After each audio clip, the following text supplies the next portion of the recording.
India एक ऐसा देश है जहां पॉलिटिक्स सिर्फ गवर्नेंस नहीं होती, बल्कि एक इमोशन होता है। हर स्टेट, हर रीजन, हर समाज अपनी सोच रखता है और इसी सोच के बीच उभरते हैं दो अलग पॉलिटिकल विजन।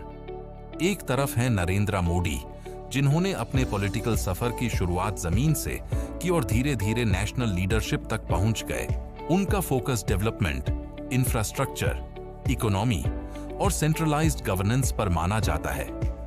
दूसरी तरफ हैं ममता बनर्जी, जो ग्रास रूट्स पॉलिटिक्स से उठी हैं।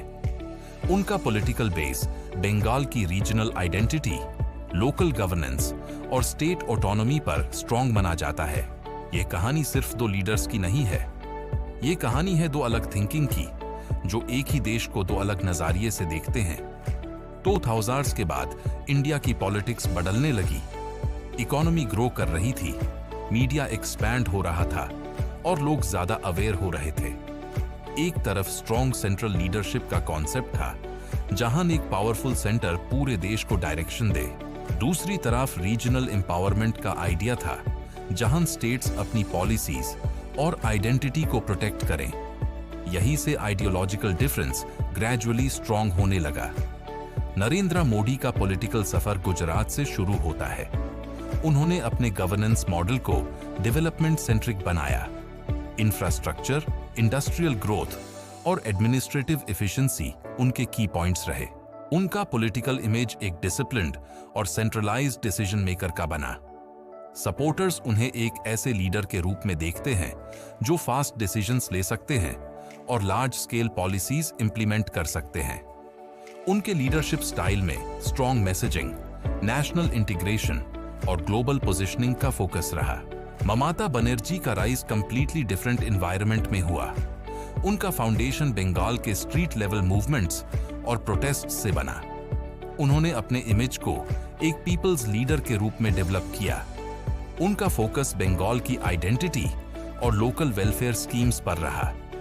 उनका leadership style direct public connect और इमोशनल अपील पर बेस्ड रहा।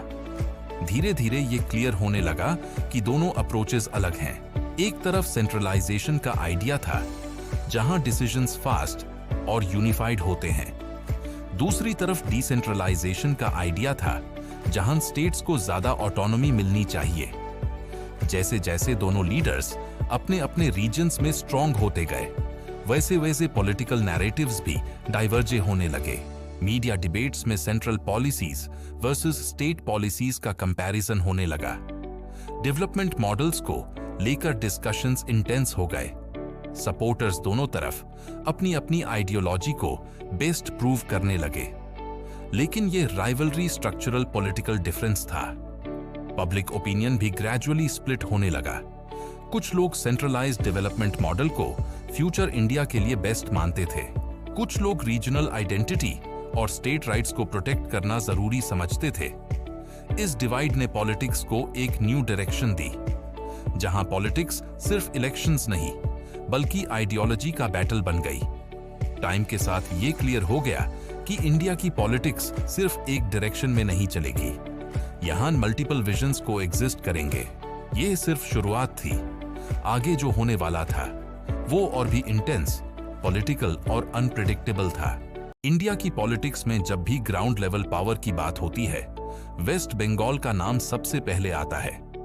ये सिर्फ एक स्टेट नहीं, बल्कि एक ऐसा पॉलिटिकल बैटलफील्ड है जहां आइडियोलॉजी, इमोशन और पावर तीनों टकराते हैं। इस कहानी के सेंटर में हैं ममता बनर्जी, जिन्होंने अपने पॉलिटिकल सफर को प्रोटेस्ट, स्ट्रगल और मैस कनेक्ट के थ्रू शेप किया। और दूसरी तरफ नेशनल लेवल पर स्ट्रॉन्ग सेंट्रल लीडरशिप का मॉडल रिप्रेजेंट करता है नरेंद्र मोदी, जिसका इम्पैक्ट हर स्टेट पॉलिटिक्स पर इनडायरेक्टली पड़ता है। ये स्टोरी बंगाल की उस जमीन की है जहां पॉलिटिक्स सिर्फ इलेक्शन नहीं होती, यहां पॉलिटिक्स डेली लाइफ का हिस्सा होती है। वेस्ट बंगाल का पॉलिटिकल हिस्ट्री बहुत पुराना और इंटेंस रहा है। यहां आइडियोलॉजी का इम्पैक्ट सिर्फ स्पीचेस तक नहीं रहता, बल्कि ग्राउंड लेवल पर विजिबल होता है। इंडस्ट्रियल डिक्लाइन, अनएम्प्लॉयमेंट और माइग्रेशन जैसे इश्यूज ने स्टेट पॉलिटिक्स को और कॉम्प्लेक्स बना दिया। इसी एनवायरनमेंट में रीजनल लीडरशिप को एक स्ट्रॉन्ग आइडेंटिटी मिली। ममता बनर्जी ने इसी बैकग्राउंड से अपनी पॉलिटिकल स्ट्रेंथ बिल्ड की। उनका बेस अर्बन कोलकाता से लेकर रूरल बंगाल तक स्प्रेड होता गया। ममता बनर्जी का पॉलिटिकल मॉडल स्ट्रीट पॉलिटिक्स पर बेस्ड माना जाता है। उनका पब्लिक कनेक्ट रैलीज और डायरेक्ट कम्युनिकेशन के थ्रू स्ट्रॉन्ग होता गया।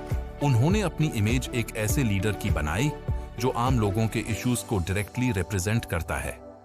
बंगाल में उनका सपोर्ट बेस ग्रेजुअली एक मैस मूवमेंट में बदल गया।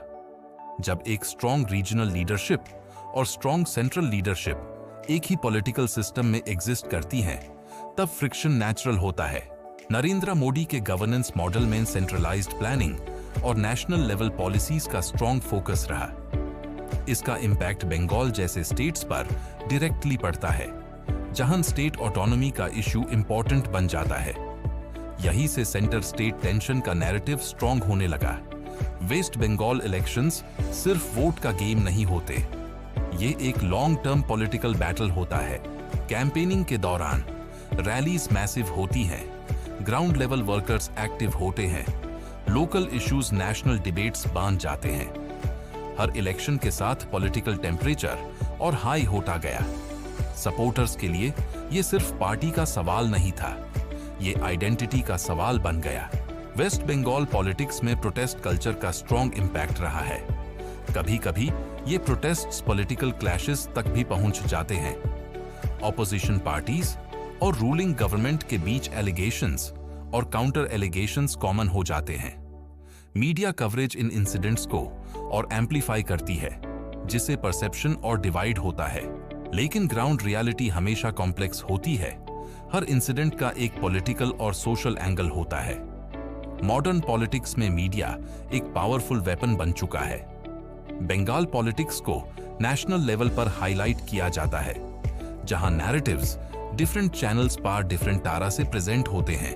एक साइड डेवलपमेंट और गवर्नेंस हाईलाइट होता है, दूसरी साइड रीजनल इश्यूज और ग्राउंड रियलिटीज। इस नैरेटिव क्लैश से पब्लिक परसेप्शन और डिवाइड होता गया। वेस्ट बंगाल के लोग भी पॉलिटिकल आइडियोलॉजीज के बेसिस पर डिवाइड होने लगे। कुछ लोग स्ट्रॉन्ग सेंट्रल लीडरशिप को स्टेबिलिटी का सिंबल मानते हैं, कुछ लोग रीजनल आइडेंटिटी और स्टेट ऑटोनॉमी को ज्यादा इंपॉर्टेंट समझते हैं। ये डिवाइड ग्रेजुअली पॉलिटिकल लॉयल्टी में कन्वर्ट हो गया। Booth level planning, social media campaigns, rally mobilisation, issue based targeting, दोनों तरफ से पॉलिटिकल मशीनरी एक्सट्रीमली एक्टिव हो गई।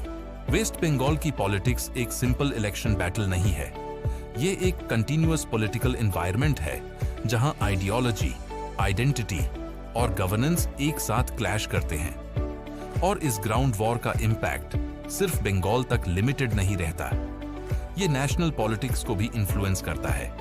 ये सिर्फ दूसरा चैप्टर था।